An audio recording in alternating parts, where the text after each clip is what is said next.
하나님 말씀 보겠습니다. 요한복음 4장 1절부터 10절까지의 말씀입니다.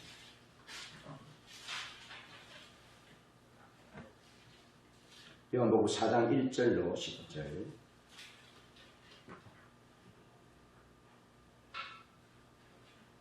우리 한 절씩 교독합니다. 예수께서 제자를 삼고 세례를 베푸시는 것이 요한보다 많다 하는 말을 바리새인들이 들은 줄을 주께서 아신지라.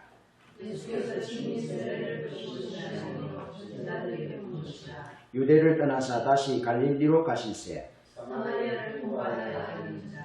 사마리아에 있는 수가라 하는 동네에 이르시니 야곱이 그 아들 요셉에게 준 땅이 가깝고 거기도 야곱의 무리가 예수께서 길 가시다가 피곤하여 물에 대고 앉으시니 때가 6시쯤 되었더라. 사마리아 여자 한 사람이 물을 기르러 왔음에 예수께서 물을 좀 달라 하시니 이는 제자들이 먹을 것을 찾아 그 동네에 들어갔습니다.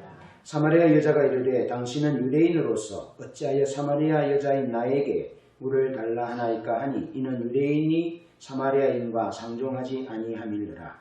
예수께서 대답하여 이르시되 내가 만일 하나님의 선물과 또 내게 물 좀 달라 하는 이가 누구인 줄 알았더라면 내가 그에게 구하였을 것이요 그가 생수를 내게 주었으리라. 아멘. 요즘 우리 사회를 극명하게 보여주는 말은 코로나19 그리고 사회적 거리두기라는 말입니다. 이 말은 미국의 인류 문학자인 에드워드 홀이 소개한 개념입니다.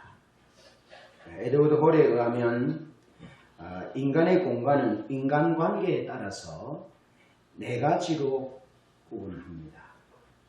첫 번째로는 친밀한 거리 0cm부터 46cm까지 그리고 두 번째는 개인적인 거리로서 46cm부터 120cm까지 그리고 세 번째로는 사회적 거리로서 120cm부터 360cm까지 그리고 네 번째로는 공적인 거리로서 360cm 이상의 거리를 에드워드 홀은 사람의 공간이 인간관계에 따라서 네 가지로 구분할 수 있다라고 우리에게 소개합니다.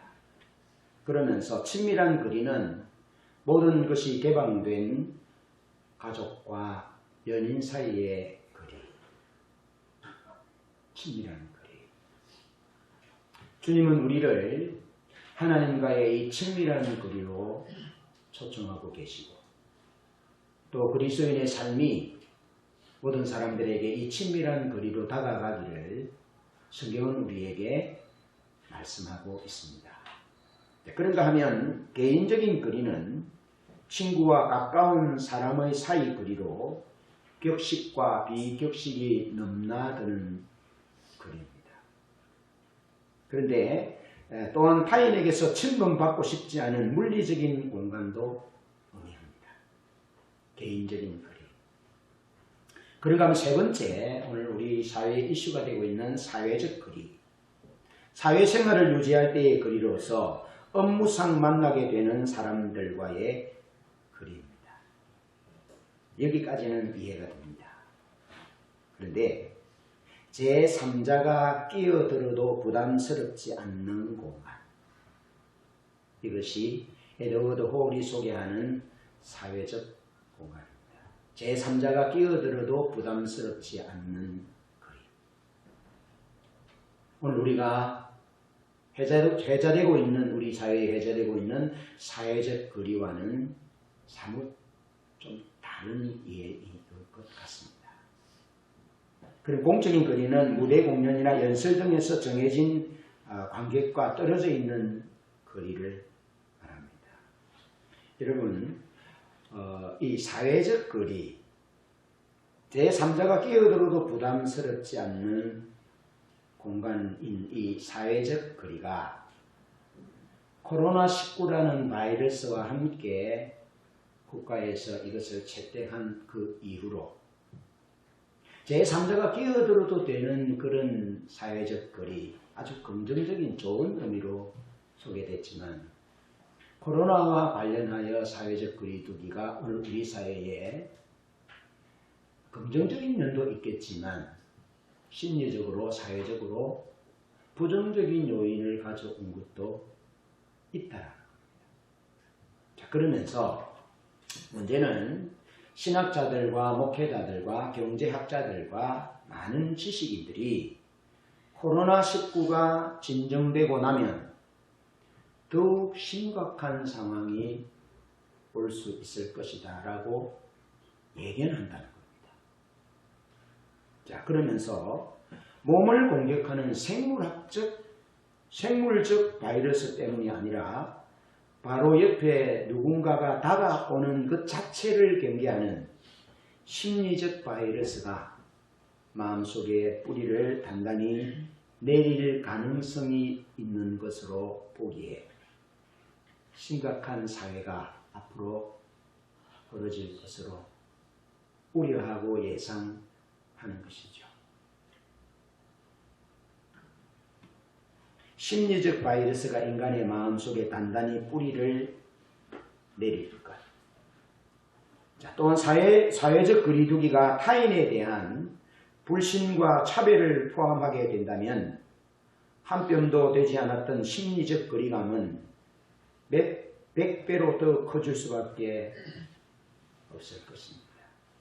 이런 의미에서 사회적 거리두기라는 용어를 두어서 사용하는 부분이 코로나19와 관련하여 부정적인 염려스러운 우려되는 그러한 미래를 예견한다라는 겁니다.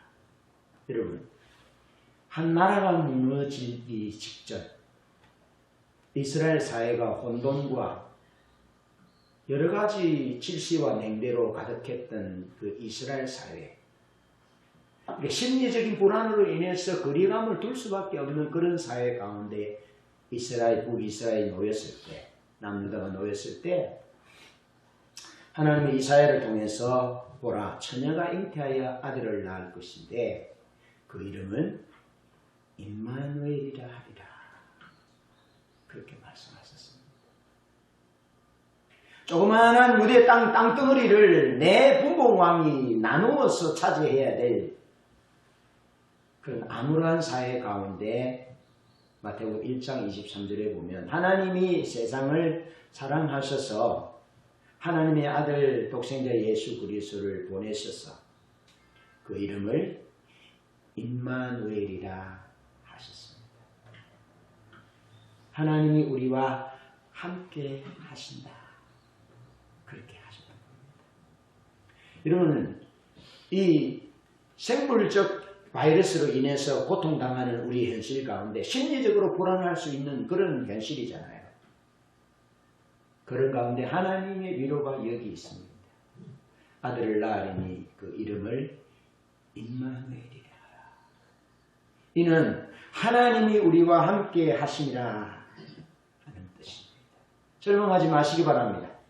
불안해하지 마시고 염려해하지 마시기를 바랍니다. 하나님이 우리와 함께 하십니다. 그러면서 우리가 살아야 될 삶의 방향은 불안하고 심리적인 불안이 뿌리를 내리고 사람들이 우리 가까이 오는 것을 두려워하는 경계심이 가득한 그런 사회 가운데서 우리가 취해야 할 우리의 중심은 하나님이 우리와 함께 하시듯이 하나님이 그런 상대방, 고난 중에 있는 상대방과 함께 하기를 기도하고 기꺼이 우리 이웃과 상대방의 아픔에 기꺼이 믿음으로 동참하는 그런 마음의 자세를 우리가 가져야 된다.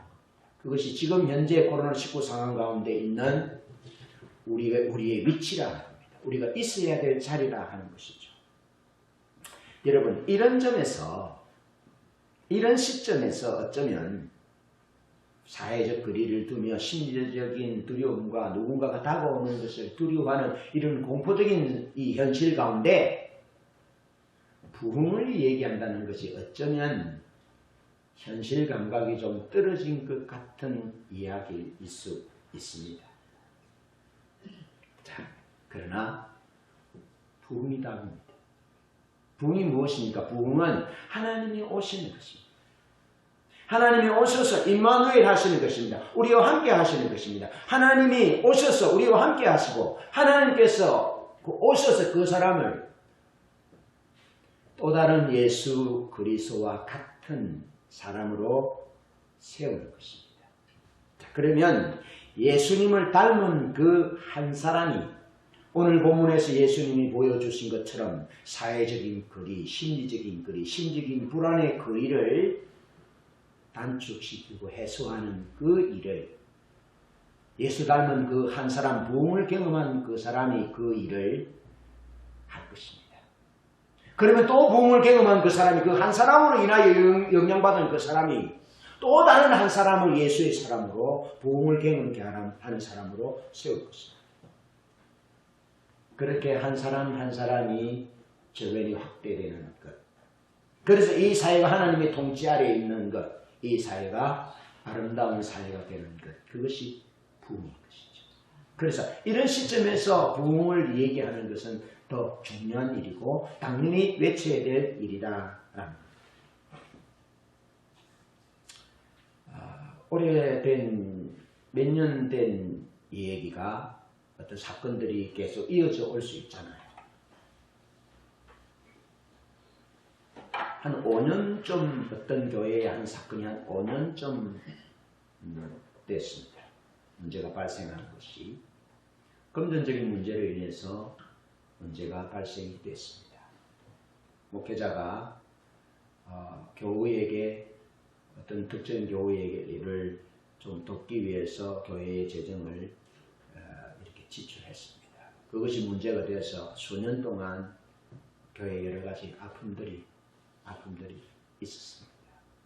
그런데 그런 과정 가운데 목회자의 중심은 자기는 좀 부족한 것이 있었다고 얘기했지만 얘기 속에 늘 자기를 변호하는 이야기를 했다고 합니다.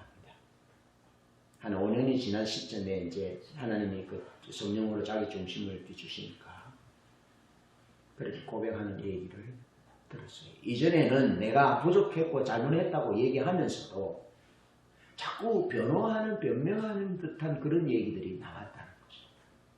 그래서 성도들의 마음이 아팠을 거다.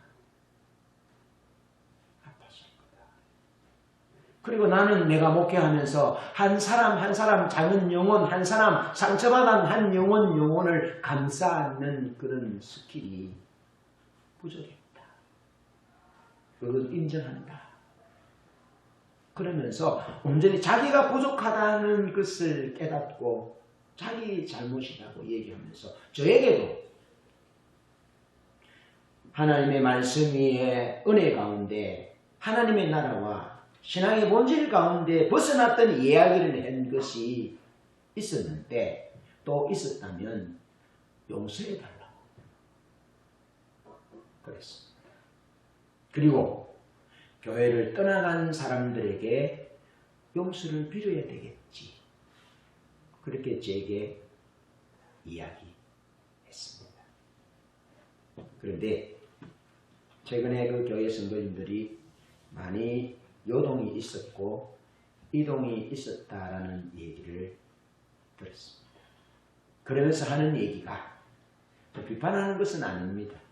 하는 얘기가 이런 상황에서 뭔 부흥의 설교냐. 이런 상황 가운데 놓여 있는데 뭔 부흥의 설교냐. 부흥이 온다고 그러느냐. 부흥을 기다려야 된다고 그러느냐. 그러면서 부담스러워했다라는 얘기를 들었습니다. 여러분 많은 사람들이 이동이 있고 교회를 떠나가는 그 귀저에 부흥에 대한 부담감으로 인하여 떠나갔다라는 한 이유도 되겠지요. 성도 여러분, 우리가 하나님을 따를 때 하나님은 역사의 주인이시고 성경의 주인이시고 하나님의 목적을 위해서만 우리가 존재합니다. 그분의 창조의 은혜를 찬양하고 구속의 은혜를 찬양하며 하나님의 이 땅에 하나님의 사랑이 바다가 물을 덮듯이 그렇게 덮기를 원하는 하나님의 목적. 하나님의 목적을 위하여 우리가 존재하는 거죠. 그래서 이사야서 55장 7절에는 악인은 그 길을 불의한 자는 그 생각을 버리고 여호와께로 돌아보라 하는 겁니다. 여러분 상대방이 좀 부족할 수 있습니다. 너나 할 수 없이 부족할 수 있습니다. 그러나 부족하고 힘든 상황일지라도 우리가 축소하거나 취소하거나 중단해서는 안 되는 것은 하나님의 뜻이 이 땅 가운데 이루어지기를 원하는 거예요. 하나님의 뜻이 이루어지기를 기도하는 거예요. 내 뜻이 아니라 하나님의 뜻이 이루어지기를 원하는 찬양을 드린 것처럼 주의 목적과 주의 영광을 위해서 내 삶이 불태워지기를 드리는 것. 그것이 제대로 믿음에 선 사람의 삶의 모습이고 고백이 되어야 하는 거죠. 여러분 어떻습니까? 이런 상황 가운데 아픔이 있습니다. 여러 가지 상처도 있습니다. 힘든 것도 있습니다. 내게 위로가 필요하기도 합니다. 그런데 그렇다고 해서 하나님의 뜻이 이 땅에 회복과 부흥으로 오시겠다고 약속하신 하나님의 뜻이 선포되어지는 것이 중단되어야 하나요? 많이 힘들어서 그랬겠죠. 수년 동안 누적되고 해서 그랬겠죠. 그들을 정죄하는 목적으로 이 얘기를 하는 것이 아니라 저는 오늘 여러분들에게 제 마음의 목적이 있습니다. 제발 부탁합니다. 내 삶이 힘들고 어렵고 외롭고 아프고 상처로 인해서 누군가가 다가오는 것이 싫은 그런 정도의 마음의 뿌리가 내리는 상황이 있다 할지라도 해답은 부흥이라는 겁니다. 해답은 주님이 오셔야 되는 것이라는 겁니다. 주님이 오셔서 우리 한 사람 한 사람을 예수 같은 사람으로 세우는 겁니다. 그럼 예수 같은 사람으로 세워준 우리가 해야 될 것이 무엇입니까? 그것은 사회적 거리를 좁히는 것입니다.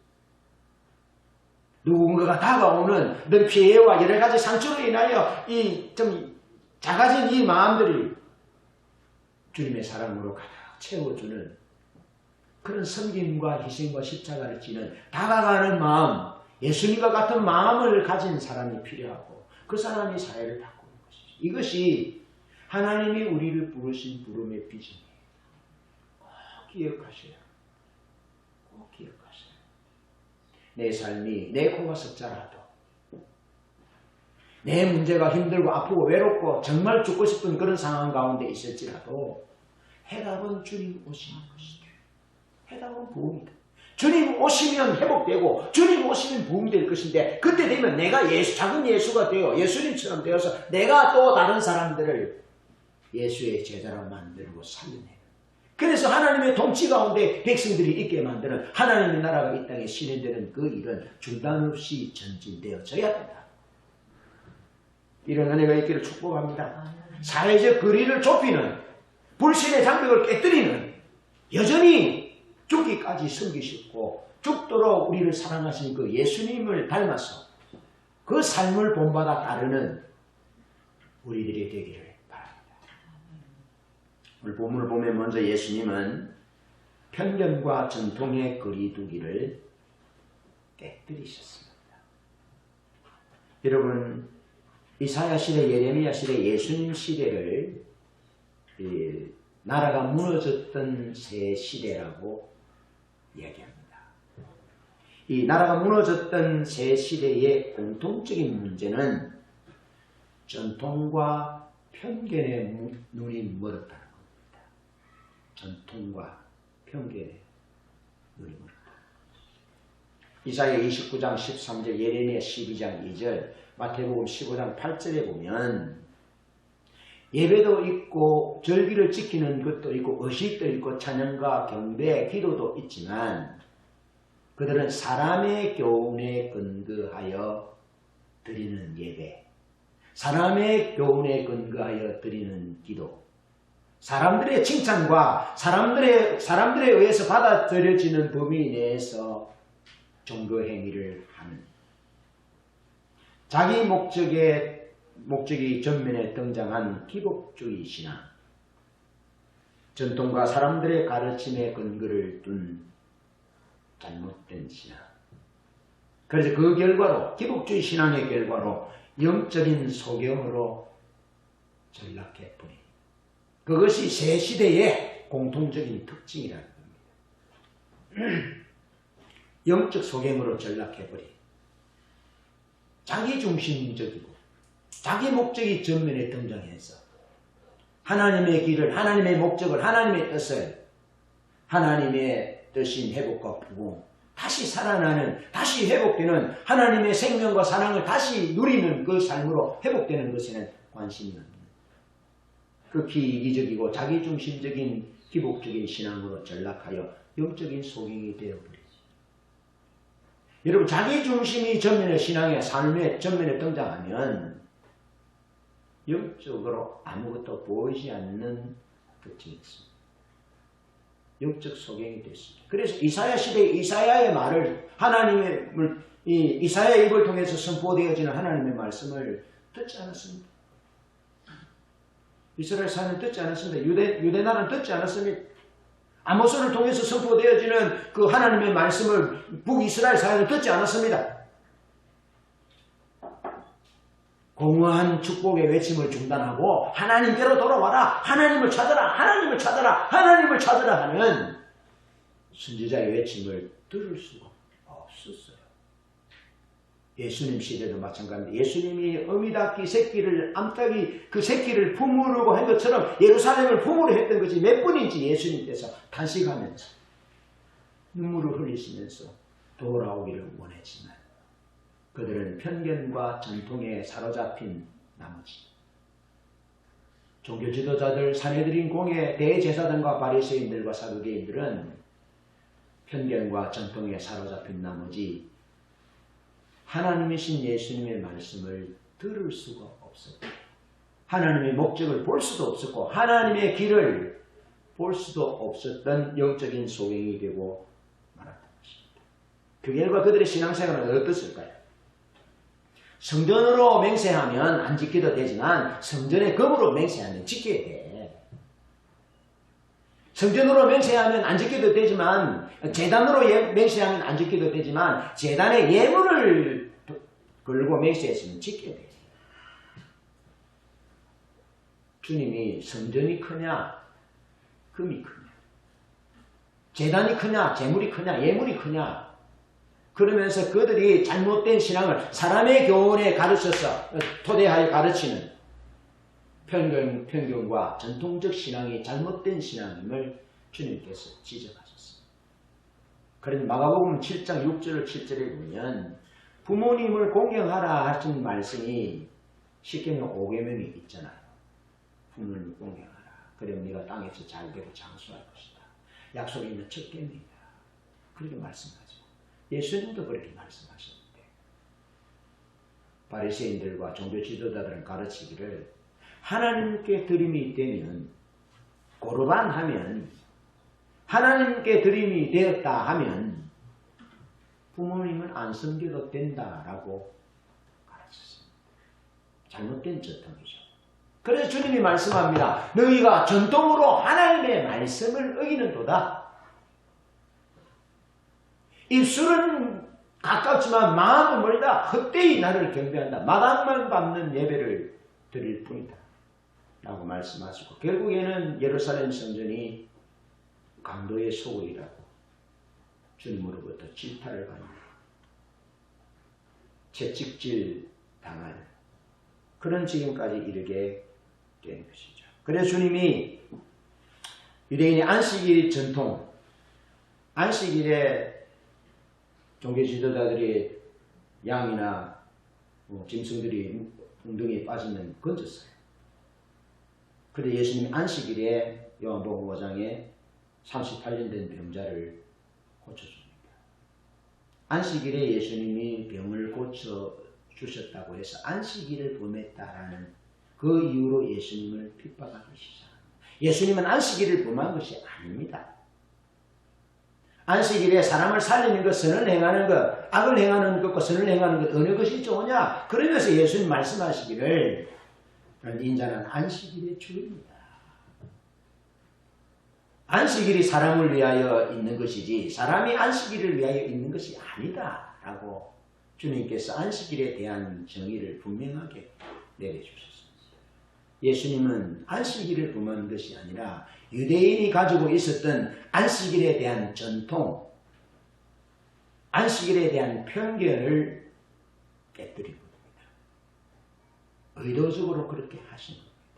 왜냐하면 그것은 이스라엘 사회의 편견과 전통에 사로잡힌 그것은 하나님의 뜻이 아니기 때문에 그렇습니다. 그것은 수많은 사회적인 약자들을 가슴 아프고 힘들게 하는 종교 행위였기 때문에 그랬던 것이죠. 여러분, 예루살렘의 아히만이라는 책을 보면 아히만이 그 아돌프 히틀러의 전위부대잖아요. 전위부대인데 그 종교 재판에 회부되어서 재판을 받을 때 아히만은 끝까지 자기는 죄가 없다고 말합니다. 끝까지 자기는 죄가 없고 나는 내 정부에 충성했을 뿐이다. 아히만이 얼마나 많은 유대인들을 죽이고 죽게 하는 일이 앞장섭니다. 그러면서 아히만의 이성이 도구가 될 때, 히틀러의 목적을 이루는 것에 도구가 될 때, 그는 더 이상 인간으로서의 이성이 마비되어 버린 그런 짐승 같은 사람이 되어버리고 말이지요.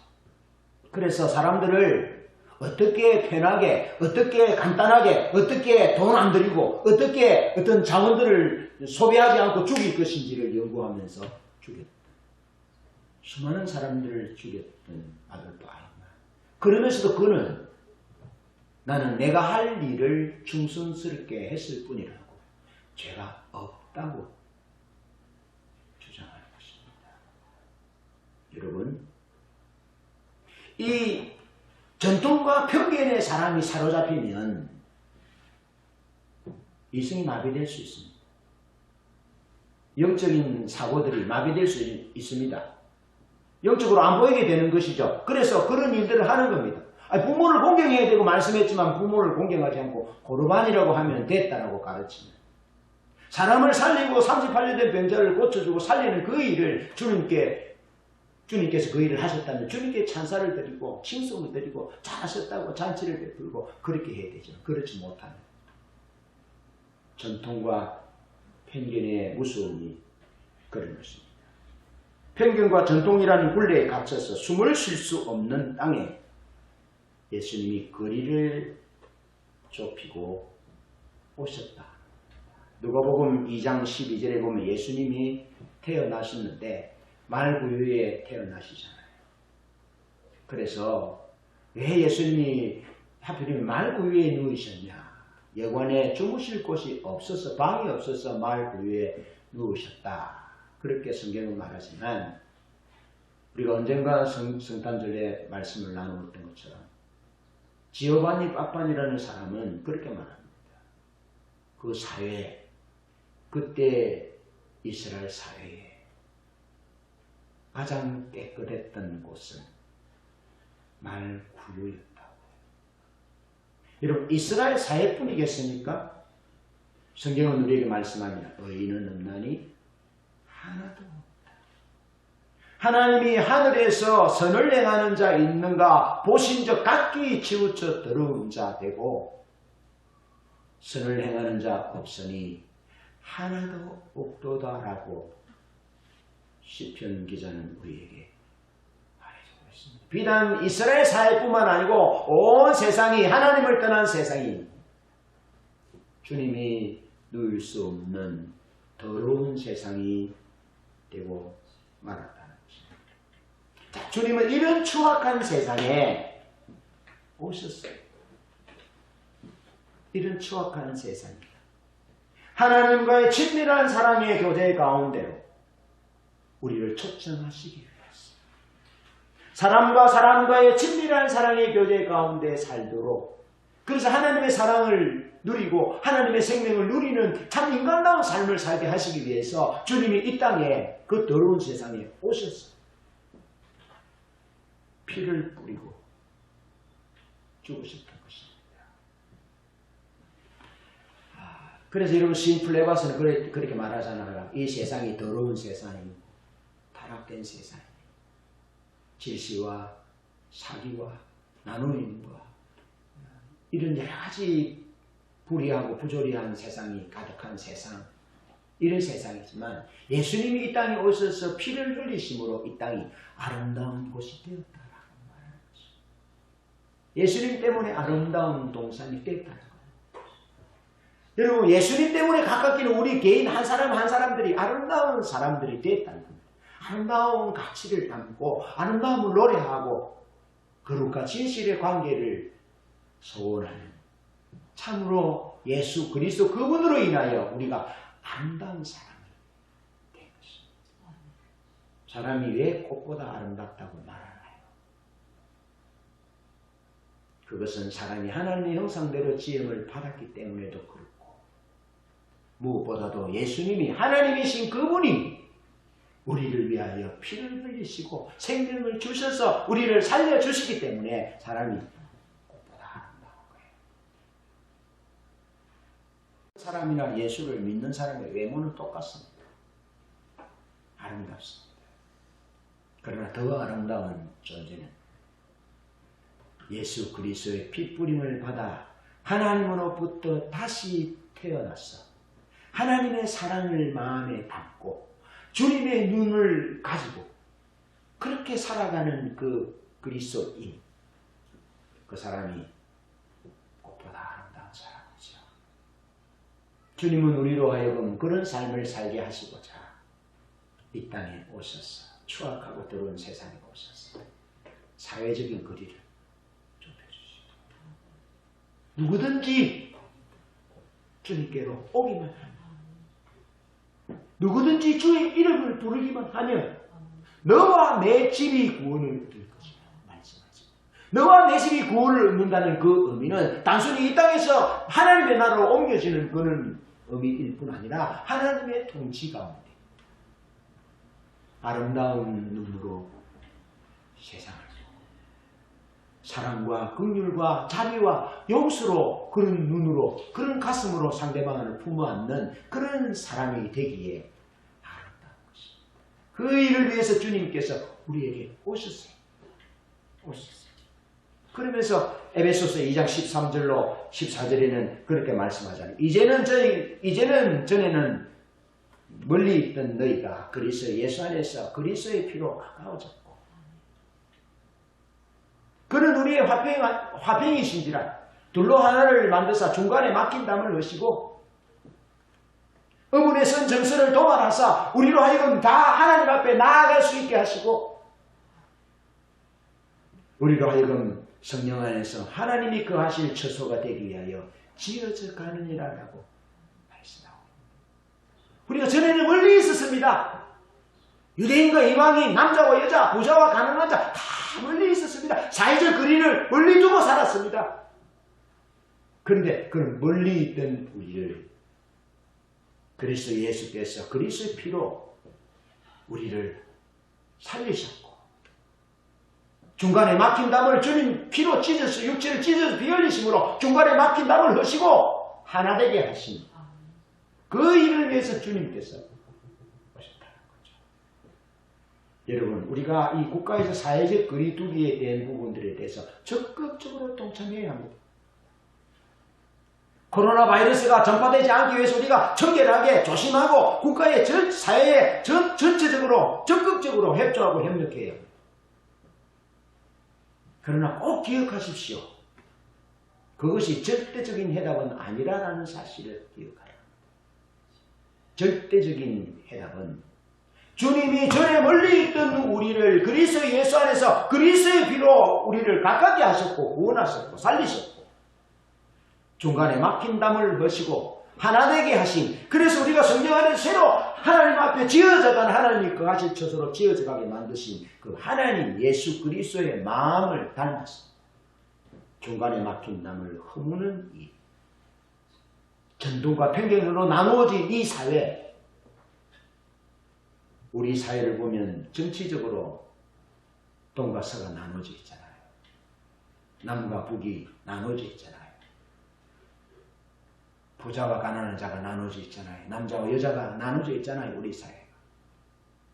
그런데 거기에다가 코로나19라는 바이러스 때문에 사회적 거리두기라는 이유로 나눠져 있습니다. 가슴 아픈 일입니다. 가슴 아픈 일. 여러분, 그리스도인이라는 말은요, 예수 닮은 자들이라는 뜻입니다. 그런가 하면 최근에 제가 발견한 것 중에 하나는 던지는 자, 던지는. 투수냐 그리스도인이 던지는 자게. 그리스도인은 자기 몸을 사회적 거리를 좁히는 일에 던지는 자란 말이죠.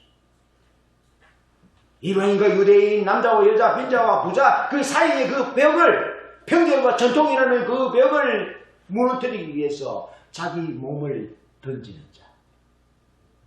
그 자가 그리스도인이라고요. 내 한 사람 잘 살고 우리 집 잘 살고 아무 문제 없는데 그건 그리스도인이 아닙니다. 그리스도인의 중심은 자기 몸을 던지는 겁니다. 주님처럼 둘로 하나 되게 하기 위해서, 중간에 막힌 담을 허시기 위해서, 어머니의 선 정서를 동원하시고 하나님 앞에 나아갈 수 있는 사람들이 되게 하기 위해서, 하나님의 성전으로 함께 지어지기 위해서 기꺼이 자기 몸을 던지는 자가 그리스도인이에요. 주님이 이 땅에 오신 것은 자기 몸을 던지신 거예요. 영원하신 그분이 유한한 세상 시간 속으로 들어오셨습니다. 육체 속으로 들어오셨습니다. 자기 자신을 던지신 거예요. 하나님이신 그분이 자기 자신을 던져서 중간에 막힌 담을 허셨다니까. 그래서 그리스도인은 예수 닮는 자들, 또 하나는 던지는 자들. 던질 수 있기를 축복합니다. 기꺼이 자기 몸을, 우리 몸을 던질 수 있기를 축복합니다. 예수님처럼 던져서 사회적 거리를 좁히고 편견과 전통을 벽을 허무시고 멀리 있던 이방인과 유대인의 벽을 허무셔서 하나 되게 하신 것처럼 하나님의 성전으로 지어자가게 하신 그 주님의 희생과 삶처럼 그렇게 우리가 살아가는 거죠. 그렇게 살지 않는다면 우리는 무늬만 그리스도인이에요. 무늬만. 적어도 주님은 당신의 생명을 주시면서 우리를 건져주시고 구원해 주실 그 주님은 적어도 우리를 그 자리까지 오도록 우리를 부르실 거예요. 아름답잖아요. 이런 사람들이 사는 세상 얼마나 아름다워요. 그게 교회라고요. 교회. 그런데 교회가 그런 아름다운 던지는 삶, 예수님 주는 던지는 삶, 그런 삶을 살지 못하는 것이 문제. 이기적인 삶, 개교회 중심적인 삶, 이 번영신학 현체 중심적인 삶에 그냥 사로잡혀서 이 하나님이 던지는 자의 이 아름다운 삶을 잃어버린 안타까운 일인 것이죠. 본문 요한복음 4장 3절로 9절은 예수님이 사회적인 통념의 담을 허무신 모습을 보여주고 있습니다. 오늘 말씀해 보니까 이렇게 말씀하고 있잖아요. 4장 3절로 9절에 보니까 유대를 떠나사 다시 갈릴리로 가실새 사마리아를 통과해야 하겠는지라. 사마리아에 있는 수가라 하는 동네에 이르시니 야곱이 그 아들 요셉에게 준 땅이 가깝고 거기 또 야곱의 우물이 있더라. 예수께서 길 가시다가 피곤하여 우물 곁에 그대로 앉으시니 때가 6시쯤 되었더라. 사마리아 여자 한 사람이 물을 기르러 왔으며 예수께서 물을 좀 달라 하시니 이는 제자들이 먹을 것을 사러 그 동네에 들어갔음이라. 사마리아 여자가 이르되 당신은 유대인으로서 어찌하여 사마리아 여자인 나에게 물을 달라 하나이까 하니 이는 유대인이 사마리아인과 상종하지 아니함이니라. 여러분, BC 722년 살만 에셀에 의해서 북이스라엘이 수도 사마리아가 포위됩니다. 그래서 3년 동안 에워싸인 후에 함락됩니다. 아스로 왕 살만 에셀의 정책은 이런 것이었습니다. 사마리아 땅에 있는 사람들을 다른 곳으로 이주하고 다른 땅, 다른 나라에 있는 사람들을 데리고 사마리아에 살게 하는 코넬 정책. 그래서 민족의 정체성을 무너뜨리면서 저항의식을 약화시키는 것이 아수르 살만 에셀의 정책이었습니다. 열왕기하 17장 6절에 보면 호세아 9년 아수르 왕이 고산과 할라와 하볼과 메대 사람의 여러 고을로 사마리아 사람을 데리고 가서 거기 살게 합니다. 그리고 역대하 17장 24절에 보면 구사와 아와와 하맛과 스발와임 이런 곳의 사람들을 사마리아 성읍에 살게 합니다. 그러니까 유대인 사마리아 사람들은 저 뿔뿔이 이라크 북부나 저 메소포타미아 지역으로 다 흩어져서 살게 하고 또 흩어져 있는 구라와 아와와 수많은 지역에 스발와임 지역에 있는 사람들은 데리고 와서 사마리아에 살게 하니까 혼혈될 거잖아요. 피가 섞일 거잖아요. 그래서 유대인들은 사마리아인이 피가 더럽히고 섞였다 해서 유대인들은 사마리아 사람을 상종하지 않았다. 상종하지 않았다. 그리고 바리새인을 비롯한 경건한 유대인들은 사마리아 땅을 통과하지도 않았다는 겁니다. 아시겠죠? 통과하지도 않았다. 그런 사회적인 통념이 예수님이 사셨던 그 당시 사마리아와 유대인의 사회적인 통념이었다. 그런데 주님은 그것을 허무셨어요. 여러분 다윗이 반역하는 아들 압살롬이 죽었을 때 어떻게 오해를 합니까?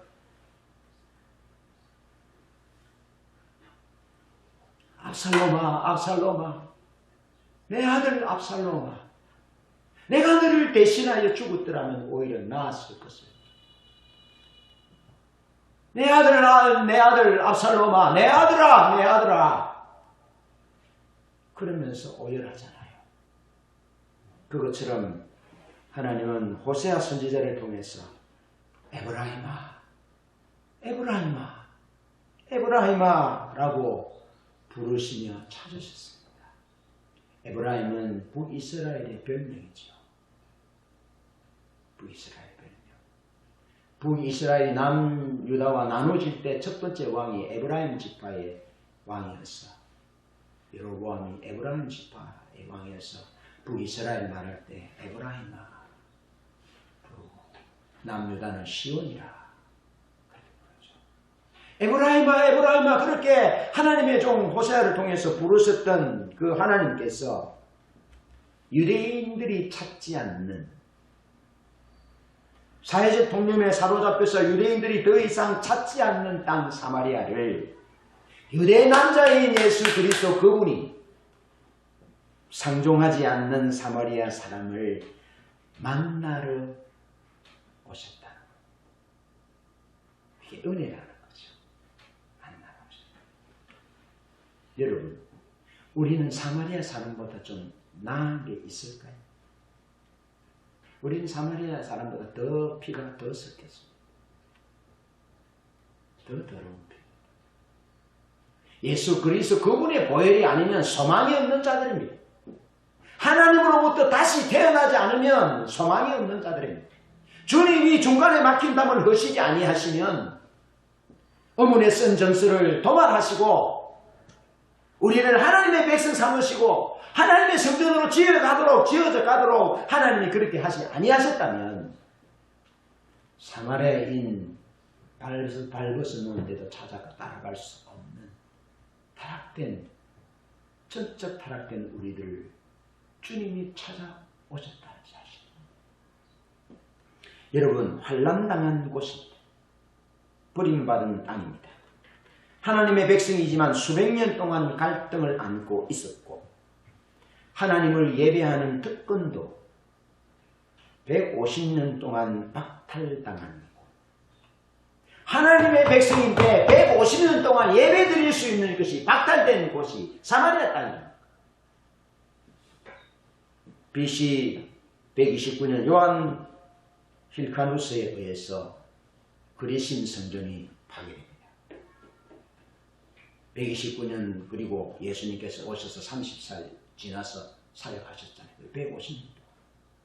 물론 그 앞에 200년 동안 수백 년 동안 유대인과 이 사마리아 사람들이 갈등이 있었고 그 갈등이 요한 힐가누스 BC 129년에 그리스인상 성전을 파괴시켜버림으로 이게 전폭이기 때문에 그게 달하기 때문에 여러분 한번 생각해 보십시오.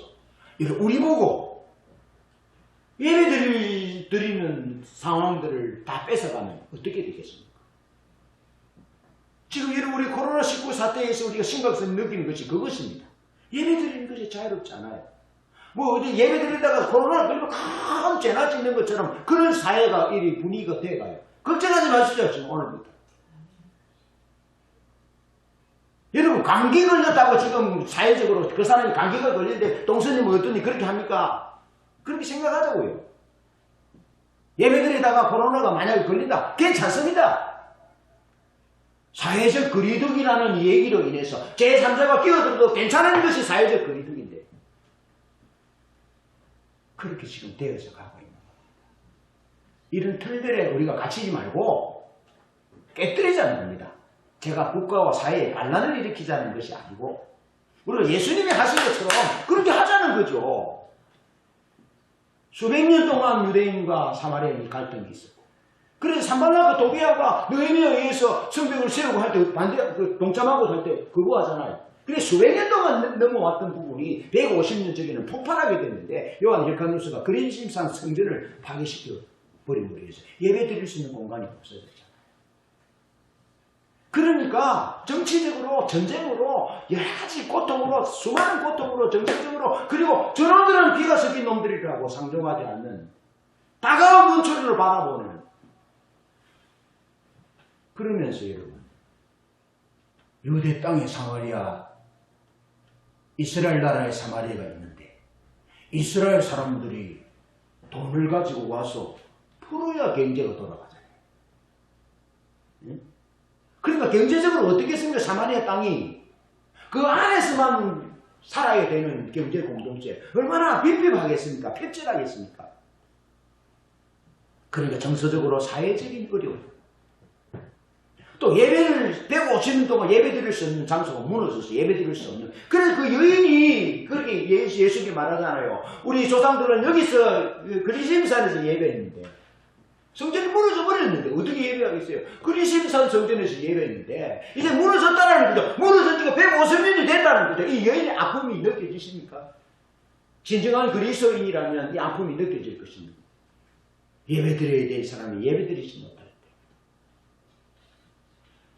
여러분 제가 신앙을 하기 전에 직장을 다닐 때 주일날 당직이 돌아왔습니다. 왜 그날 내가 당직이 됐는지 모르겠습니다. 주일날에 당직을 안 했는데. 그래서 최 집사님하고 둘이서 나는 최 집사님 보고 당신이 교회 가시라. 최 집사님 내보고 교회 가라. 그러면서 그 주일을 내가 예수 믿고 그 주일을 한 번 못 갔는데 죽겠더라니까요.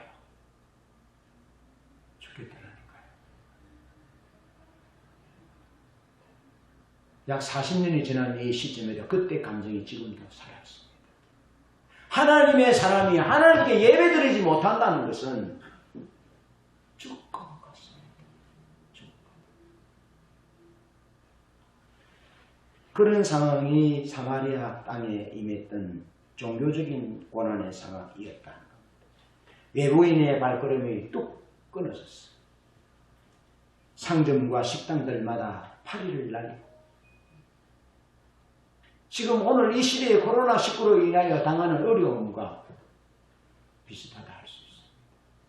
경제적인 어려움 그리고 마음을 닫고 살아야 더 큰 상처를 받지 않을 것 같아서 닫고 닫혀진 도시 사회적 거리두기로 냉랭한 그곳에 주님은 의도적으로 찾아오셨다. 의도적으로 찾아오셨는데 유대에서 사마리아로 갈릴리로 가는 길은 두 길이 있습니다. 동편길이 있고 요단 동편길이 있고 요단 서편길이 있는데 사마리아로 통과하려면 요단 서편길로 통과해야 하는데 유대에서 사마리아를 거쳐서 갈릴리로 가려면 3일길이 걸렸다. 적어도 주님은 정서적으로, 사회적으로, 종교적으로, 경제적으로 격리되고 고립된 그곳에 마음을 전쟁과 여러 냉대와 질시와 여러 가지 아픔으로 인해서 마음을 콕콕콕콕 끌어잠그고 있는 그곳에 3일이라는 시간을 할애해서 주님이 그곳을 찾으셨다. 하늘 보좌를 부리고 온 이 땅에 오신 그 영광을 부리고 오신 그 하나님 그분이 유대에서 갈릴리로 갈 때에 그곳으로 거쳐 가셨다.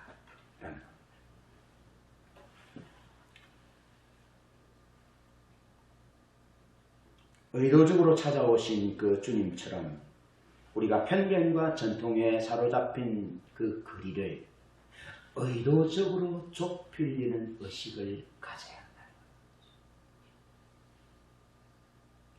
여러분, 무의식이 아니라 의식적으로, 의도적으로, 계획적으로 그 거리를 좁히려고 하지 않으면 좁혀지지 않는 거리입니다. 주님은 영원한 세상에서 우리 시간 속으로 들어오시고 육체를 입으셨을 뿐만 아니라 유대에서 갈릴리로 가면서 사마리아 땅으로 거쳐서 주님이 의도적으로 찾아오셨다는 겁니다. 주님이 우리가 사람들이 구원의 은혜가 나타나고 구원의 역사가 일어날 때는 주님이 의도하신 성령의 강권하신 그런 역사로 인해서 거듭나고 구원의 역사가 일어난다는 사실을 기억하시오.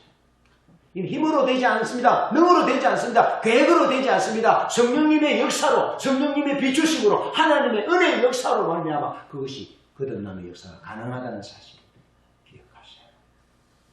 그래서 이 사회적인 편견, 전통, 다투지 마, 이 거리, 심리적인 불안의 뿌리, 이 부분들을 잘라내고 좁히기 위해서 우리가 의도적으로 의지를 가지고 접근해야 한다.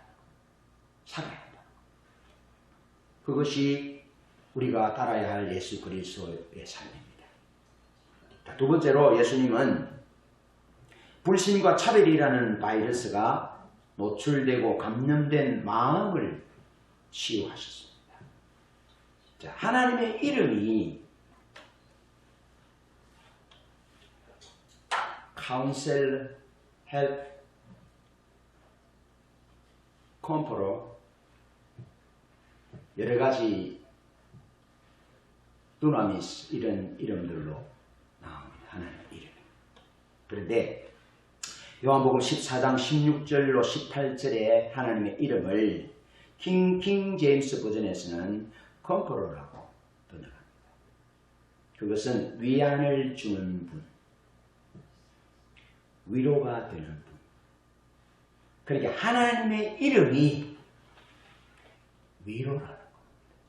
위로. 하나님의 이름이 위로라고. 그래서 이사야 하반부에는 하나님의 위로로 가득 찼습니다. 내 백성을 위로하라. 내 백성을 위로하여. 이사야 40장, 49장, 51장, 52장, 57장, 61장, 66장 등등 했어. 내 백성을 위로하라. 내 백성을 위로하라. 독일의 때가 끝났고 회복될 것이다. 부흥의 날이 올 것이다. 그러면서 지속하여 하나님이 자기 백성에게 사랑의 편지를 던지시는데 그것은 하나님이 위로하신다는 겁니다. 아멘? 위로하신다.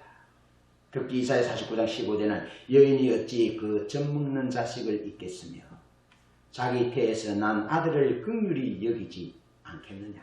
그들은 혹 잊을지라도 나는 너를 잊지 아니할 것이라. 내가 너를 내 손바닥에 새겼고 내 성벽이 항상 내 앞에 있나니. 절대로 하나님은 자기 백성을, 우리를 잊어버리지 않는다. 아기를 두는 젊은 여인이 아기를 잊으면 잊었지 나는 너희를 잊지 않는다. 결탄코 너희를 잊지 않는다라고 주님이 오늘 우리에게 위로의 말씀을 주시는 것입니다. 여러분, 다윗이 압살롬을 향하여 압살롬아 오열했던 그것처럼 주님이 에브라임아 부르셨던 그 오열처럼 하나님이 주님이 오늘 우리의 이름을 부르시면서 우리를 위로하고 계시는 것입니다. 불신과 차별이라는 이 바이러스에 노출되고 감염된 우리의 마음을 주님이 위로하신다. 사실 우리를 위로하실 분은 주님밖에 없습니다. 주님이 우리를 위로하세요. 소망을 가지시기를 바랍니다.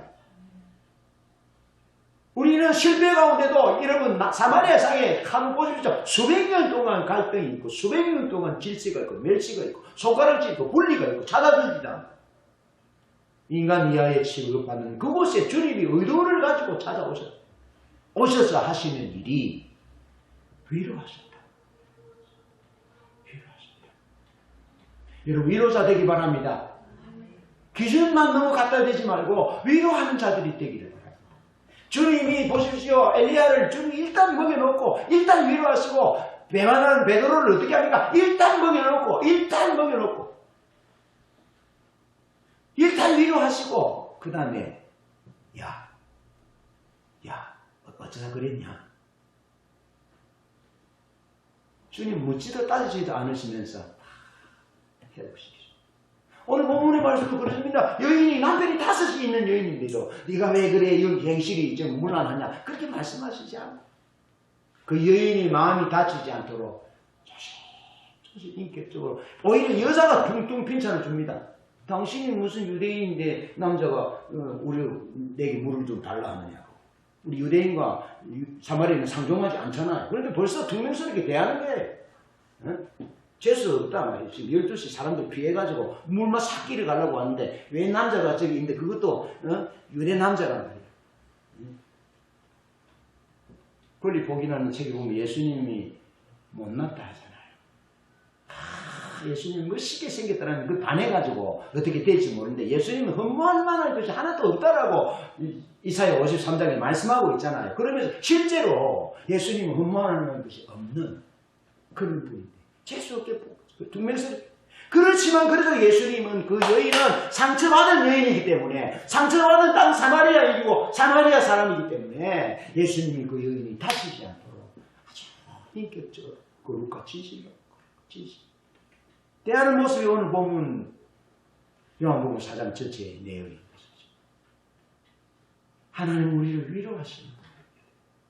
우리 부족해도 우리 연약해도 어물이 많아도 주님은 우리를 매몰차게 몰아가지 않고 주님은 착하게 인격적으로 왜냐하면 주님이 우리 목자시고 우리가 말이 아니라 주님의 양인 것을 알기 때문에 주님은 결코 우리를 말을 몰아가듯이 몰아가지 않고 양을 인도하듯이 주님이 인도한다. 양은 멀리 보지도 못해요. 앞에 있는 양이 따라가다가 앞에 있는 양이 구덩이에 떨리면 그 구덩이 그대로 던져 들어가요. 그게 양이에요. 그런데 주님은 우리를 말처럼 우리를 이끌지 않고 선한 목자이신 주님은 우리를 양으로 이끄신다. 양. 그래서 인격적으로 친절하게 그 여인의 마음이 다쳐진 마음이 그 상한 마음이 찢어진 마음이 더 상하지 않도록 주님이 그녀를 위로하고 계신다 하는 겁니다. 그 위로의 주님이 하나님이 이름이 위로이세요. 위로. 컴포터. 이름이 위로시라니까요. 그분이 우리의 주님이시고 우리의 하나님이세요. 우리의 보혜사세요. 용기를 내시기 바랍니다. 기대시기 바랍니다. 힘을 잃지 마시기를 바랍니다. 결코 마음을 닫지 마시기를 바랍니다. 사회적인 거리두기에 짓눌려가지고 그렇게 살지 말기를 바랍니다. 하나님의 큰 위로가 무엇입니까? 하나님이 오시는 겁니다. 하나님이 오시는 것이 복음이죠. 주님이 오셔서 이사야 61장 1절 2절 누가복음 4장 18절에 희년의 해를 선포하잖아요. 가난한 자에게 복음이 증거되고 눕는 자가 보고 저는 자가 뛰고 죽은 자가 살아나고 가난한 자에게 복음이 증거되는 이 일. 그래서 가난한 자가 소망이 없는 자가 예수 그리스도 그분으로 인하여 소망을 갖게 되는 생명을 얻게 되는 눈을 뜨고 다시 걷게 되고 뛰게 되는 그런 은혜가 하나님이 베푸시는 위로의 은혜다. 그냥 육신적으로 잘 살고 끝나는 것이 아닙니다. 우리의 육신도 회복될 뿐만 아니라 우리의 영혼이 부활의 권능으로, 치유의 권능으로, 하나님의 유업이 이루어지는 삶으로, 승리하는 삶으로 전환된다. 그것이 부흥을 경험하는 것입니다. 여러분, 은혜의 해, 신은의 해가 필요한 우선적인 위로의 대상이 누군가 하면 구약은 객과 고아와 남해, 객과 고아와 과부. 우선적인 위로가 필요한 자들이 구약에는 객과 고아와 과부였고요. 신약에는 지극히 작은 자 하나였습니다. 이 사마리아 여인은 지극히 작은 자예요. 객과 고아와 과부, 사회적인 약자예요.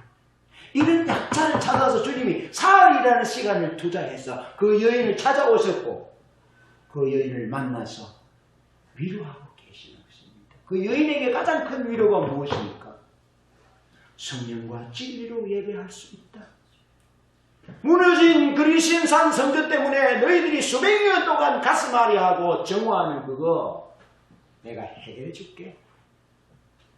하나님이 찾으시는 사람이 있는데 너처럼 비록 부족하고 허물이 많고 마음이 다쳐져서 그런 여력도 없지만 예배하기를 원하는, 하나님과의 올바른 관계가 회복되기를 원하는 너 같은 자를 하나님 찾으셔. 그래서 하나님께 나아가는 자는 성령과 진리로 예배하게 돼. 그리신상 성전이 무너졌다고 정오하고 가슴 아파하고 마음 닫지 말고 성령과 진리로 예배할 때가 와. 그러면서 여인이 내가 보니 당신은 선지자입니다 라고 말하잖아요. 왜 선지자라고 말합니까? 사마리아 오경, 사마리아는 그 다윗의 왕가에서 분리되었기 때문에 모세 오경을 경전으로 여겼습니다. 모세 오경을 경전으로 여겼다. 그래서 이 여인이 예수님을 선지자로 본 거예요. 그러면서 결국 예수님이 내가 오신 메시아라는 것을 밝히고, 그리고 그 여인이 눈이 열려지고 귀가 열려져서 예수 그리스도 메시아이심을 고백하고 구원 얻는 자리에 이르도록 주님이 그를 이끄셨고 그를 위로하셨다. 그러니까 그 여인에게 가장 큰 위로는 하나님의 백성이 되는 겁니다. 구원의 은혜가 임하는 겁니다. 다시 태어나는 것입니다. 메시아를 만나는 것입니다. 그런데 주님은 그녀에게 가슴 아픈 삶을 살았던 그 지역, 마음을 꽁꽁 닫고 있는 그녀를 만나기 위해서 3일이라는 시간을 할애하셨고 그 여인에게 메시아 되심을 보여주시고 알게 하시고 만나주셨다는 위로. 그 위로가 주님이 우리에게 주신 가장 큰 위로인 것이죠. 여러분, 이 사회적 약자, 하나님은 이런 자를 찾아오셔서 위로하시고, 어쩌면 사마리아 사람 모두가 약자예요. 그래서 결국에는 사마리아의 모든 사람들이, 사마리아 성의 사람들이 예수를 믿는, 진실로 위로를 받는, 사마리아는요 코로나19를, 코로나 바이러스를 전부 다 감염됐어요. 전부 감염됐어요. 소망이 없어요. 정서적으로, 종교적으로, 경제적으로 다 함몰됐어요. 그런 곳에 주님이 그 사회적 약자의 그곳에 오셔서 그들을 위로하시고 구원의 선물을 주시잖아요. 주님이 그렇게 위로하시는 거예요. 자, 그렇다면 코로나19로 인해 고통당하는 수많은 사람, 가족을 잃은 유족들, 그 수많은 사람들, 병원에서 전 세계적으로 고통당하는 그분들이 사회적 약자예요. 마음이 다쳐졌어요. 또 가족 잃을까봐, 자기도 그런 어려움이 당할까봐 마음이 위축되고 가슴 아픈 그런 약자들이에요. 그런 약자들의 마음에 주님이 오시는데요. 주님이 성령으로 오실 뿐만 아니라 주님이 우리를 보내셔서 그들을 위로하게 하시는 거예요. 그 일로 주님이 우리를 부르셨다는 겁니다. 그러면서 주님의 수고를 보면서 우리가 얼마나 주님을 따르고 수고해야 되는지를 봅니다. 예수님은 사마리아 여인의 마음을 치유하고자 수고를 아끼지 아니하셨는데 요한복음 4장 4절을 보면 그렇게 말하잖아요. 유대를 떠나서 다시 갈릴리로 가실 때 사마리아를 통과하여야 하겠는지라 그랬잖아요. 사마리아로 동행하여야 하겠는지라 라는 본문은 킹제임스 버전에서는 must를 사용해서 반드시 사마리아를 통과해야 하겠으므로 라고 번역합니다. 반드시. 그러니까 이 말은 예수님의 사마리아 행이 결코 우연이 아니라 필연적이었음을, 하나님의 뜻과 하나님의 계획 중에 있었던 사건임을 본문은 우리에게 보여주고, 요한복음 4장 3절로 4절에 보면 유대에서 사마리아로 3일 길, 요한복음 4장 5절로 6절을 보면 예수님은 수가성 우물 곁에 피곤하여 그대로 앉으셨는데 낮 12시였습니다. 얼마 전에 필리핀 영어 선생님이 필리핀에 50 디그리 셀시어스 50도래요. 온도가. 기온이 50도. 살겠어요? 여러분, 예수님이 낮 12시에 50도 같이 더운 그 시간에 그 여인을 만나기 위해서 가셨다고요. 그 여인의 마음을 치유하기 위해서 가셨다고요.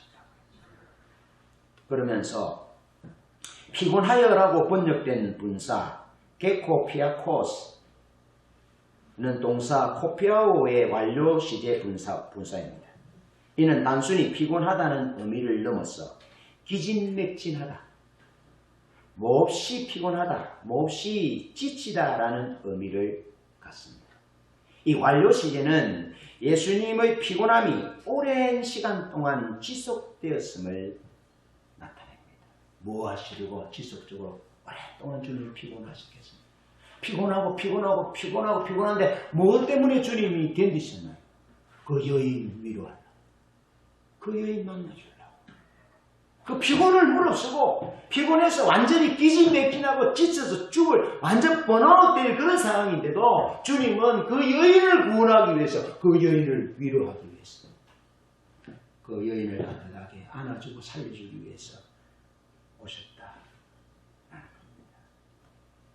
여러분, 주 예수 그리스도 그분은 십자가에서 그렇게 피곤하고 그렇게 지치고 우리를 구원하고 우리를 사랑하기 위해서 피곤하고 기진맥진한 상태 가운데 사시고 사회적 약자인 그런 사마리아 여인 같은 사람들을 만나주시고 병든 자를 만나주시고 고쳐주시고 귀신 들린 자를 죽은 자를 살리시고 그렇게 돌봐야 될 사회적 약자들을 돌보시면서 기진맥진하시다가 겟세마네 동산에서 땀을 피같이 흘리시고 결국에는 십자가에 못 박혀 죽으신 주님, 우리를 사랑하여 우리를 섬기고 위로하기 위해서 기진맥진하시다 우리를 살리기 위하여 십자가에 죽으신, 사랑하다 죽으신 그분이, 그 예수 그리스도의 십자가가 우리의 십자가, 우리가 져야 할 십자가, 우리가 본받고 따라가야 될 십자가, 우리가 우리의 몸을 던져서 본받고 따라야 할 십자가, 그 삶이라는 거죠. 7절로 14절에 주님은 잃어버린 위기를, 전쟁을, 극한 상황을 만나 마음이 병든 안에서 그를 잠궈버린 여인의 마음문을 찾아 나셨었고 수고하셨습니다. 부드럽게 그녀를 만나 주셨습니다. 그녀가 마음의 눈을 열어 볼 수 있도록 친절하고 친절하게 주님이 그 여인에게 말씀하셨다. 이제 말씀을 정리합니다. 지난 주간 월요일에 저는 아까 제가 말씀드렸던 교회의 사모님, 목사님과 사모님을 만나서 위로하기 위해서 식사를 하기를 원했습니다. 그래서 약속을 하고 저희 부부가 갔습니다. 갔더니 사모님은 나오지 않았어요. 우리에게 아무런 말이 없었고 그냥 안 나왔어요. 그래서 그 목사님만 식사하고 교제하고 위로하고 왔어요. 그런데 목요일에 그 사모님으로부터 문자가 왔습니다. 내 속사람이 강하지 못했는가 봅니다. 저를 위해서 기도해 주십시오. 라고 문자가 왔습니다. 그래서 분명한 것은 부인데 주님이 오셔야 되는데 물론 부족한 것이 있지만 이런 시점에 웬 부흥이냐고 우리 마음도 모르고 우리 힘든 것도 모르고 하는 그런 여러 가지 끈이 연결이 돼서 교우들이 나가버렸다. 많은 사람들이 나가버렸다. 오래 함께했던 사람들이 나가버렸다는 거. 제가 언젠가 말씀드렸잖아요. 목회자에게 성도란 무의식 속의 의식이라고. 목회자에게 성도는 생명과도 같습니다. 제게에서 여러분은 제 생명과도 같습니다.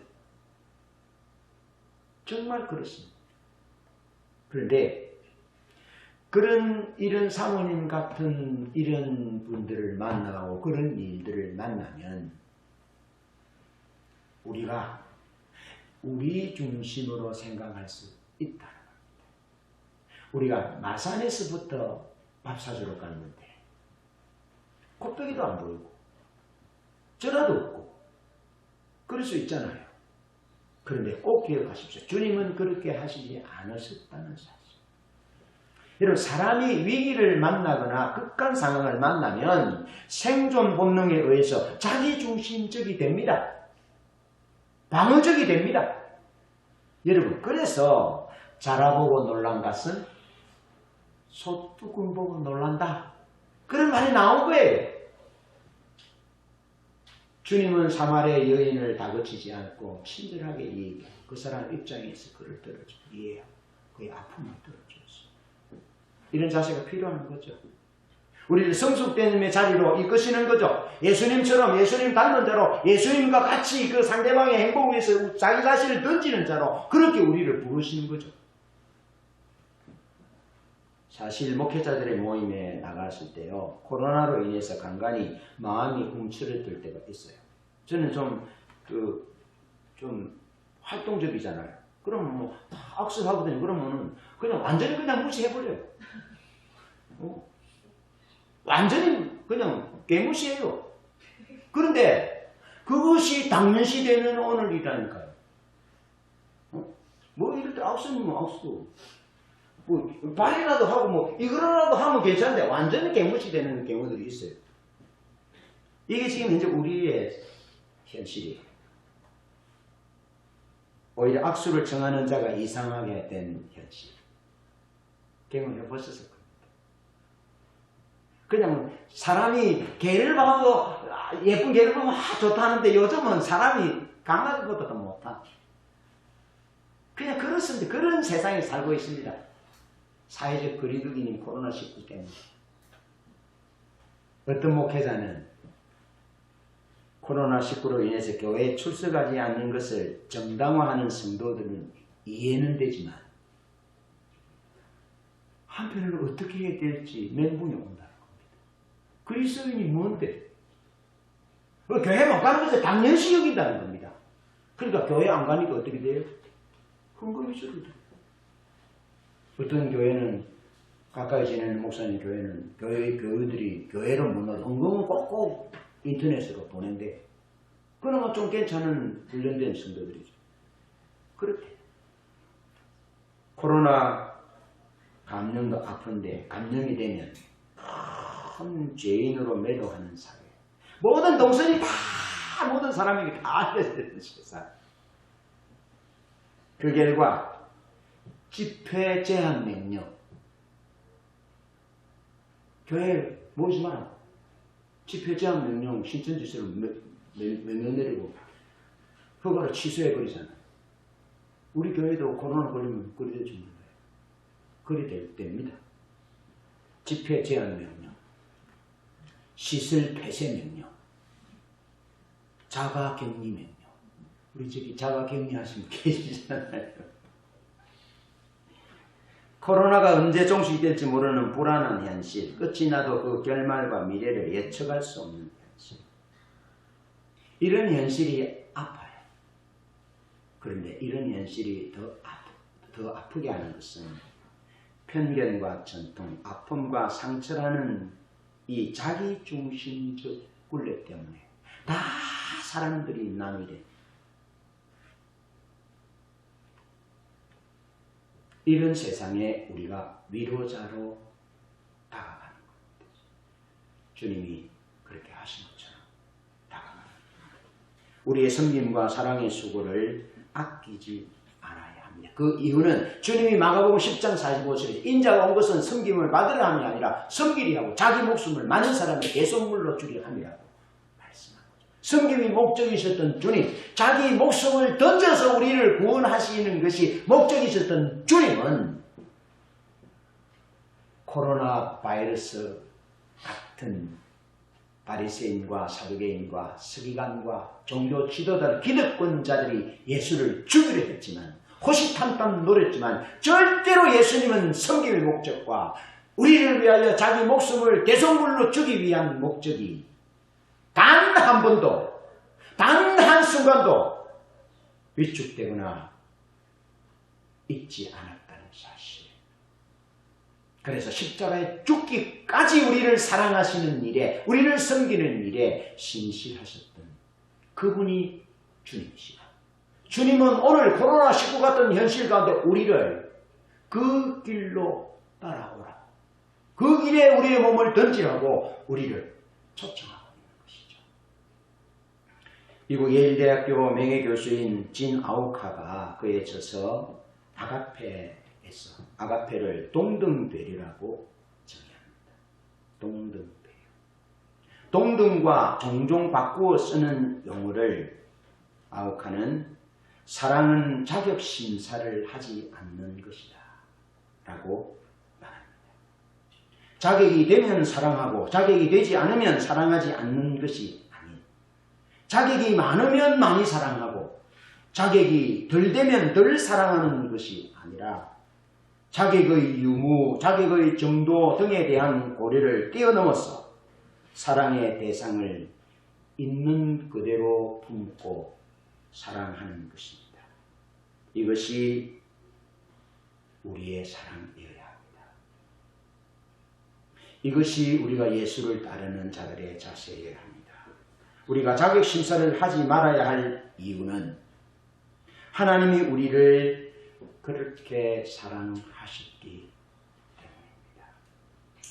사랑하다 기진맥진하고, 사랑하다 가난하셨고, 머리 둘 곳이 없이 가난하셨고, 사랑하다가 십자가에 죽으신 주님처럼 주님 예수를 따라갑시다.